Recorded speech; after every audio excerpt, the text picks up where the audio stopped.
Lock in for 2025. No more excuses. A lot has changed in the world. It's not what it used to be. Everything feels dull, lifeless, gray, and honestly, so do we. Somewhere along the way, we lost our spark. And if you're being real with yourself, you feel it too. Every year, we say the same thing. Next year will be my year. But was it? Not in 2023, not in 2024, and it won't be in 2025 either, unless you force it to be. So give me a few minutes and I'll make sure you lock in for 2025. But first, let's get one thing straight.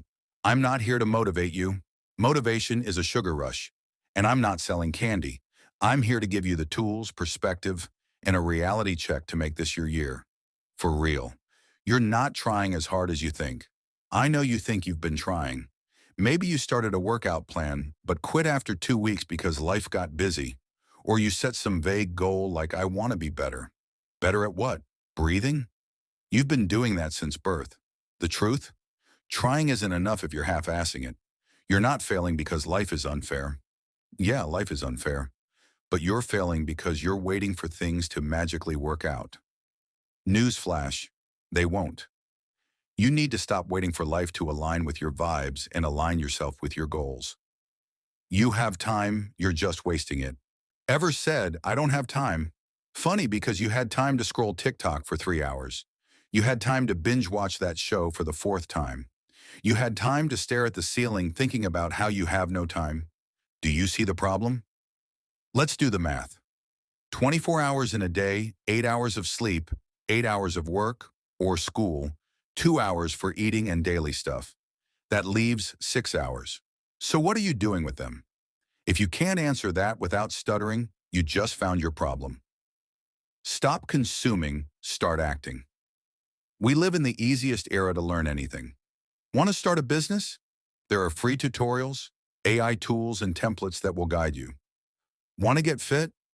Apps, YouTube channels, and online communities will keep you accountable. Want to learn a skill? Google it. So why are you still scrolling aimlessly instead of using your phone to level up? Your phone isn't the enemy. You are.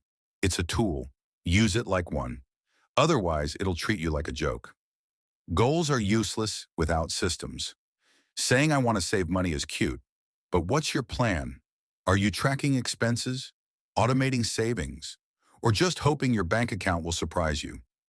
Goals mean nothing without systems. Systems are what keep you moving forward on the days you don't feel like it. They're the study schedules, the workout plans, the daily habits. They're the difference between dreamers and doers. The grind isn't fun, it's necessary. Success isn't about excitement. It's about showing up, even when it's boring. Waking up early to work out when you'd rather sleep. Saying no to plans so you can focus. Putting in effort when no one's clapping for you. The grind isn't supposed to feel good. It's supposed to feel necessary. The sooner you stop expecting every step to be fun, the sooner you'll start seeing results.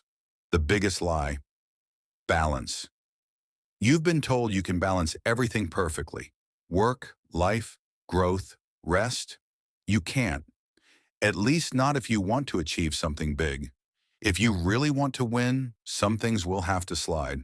That doesn't mean burnout, but it does mean prioritizing like your life depends on it. Because honestly, it does. You're not going to achieve your goals by squeezing them into the cracks of your schedule. They need to be front and center, not an afterthought. Are you really trying?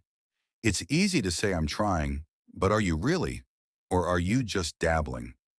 There's a difference between effort and consistent effort.